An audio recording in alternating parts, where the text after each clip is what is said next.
So you have not always seen eye to eye with President Biden, and now some of your colleagues are calling on him to leave the presidential race. Do you think that he should remain the Democratic nominee?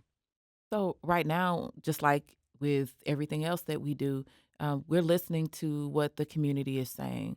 We're monitoring the calls that are coming into our office and to the St. Louis office as well as the DC office on what our constituents are saying they want to see and how they want me to approach this.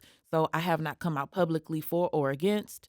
I've had talks, been in talks with leadership, been in talks with our Democratic caucus, as we've all probably seen and heard play out over the last week. Have been multiple conversations from the Congressional Black Caucus to the full Democratic Caucus and many others.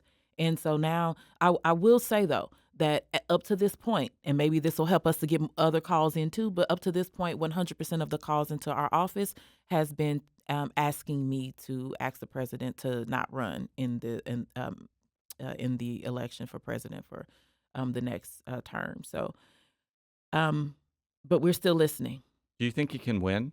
If the Biden campaign, if they're listening to what the voters are saying, actually listening and making the structural changes needed to be able to push a win, and also it's up to if that message resonates.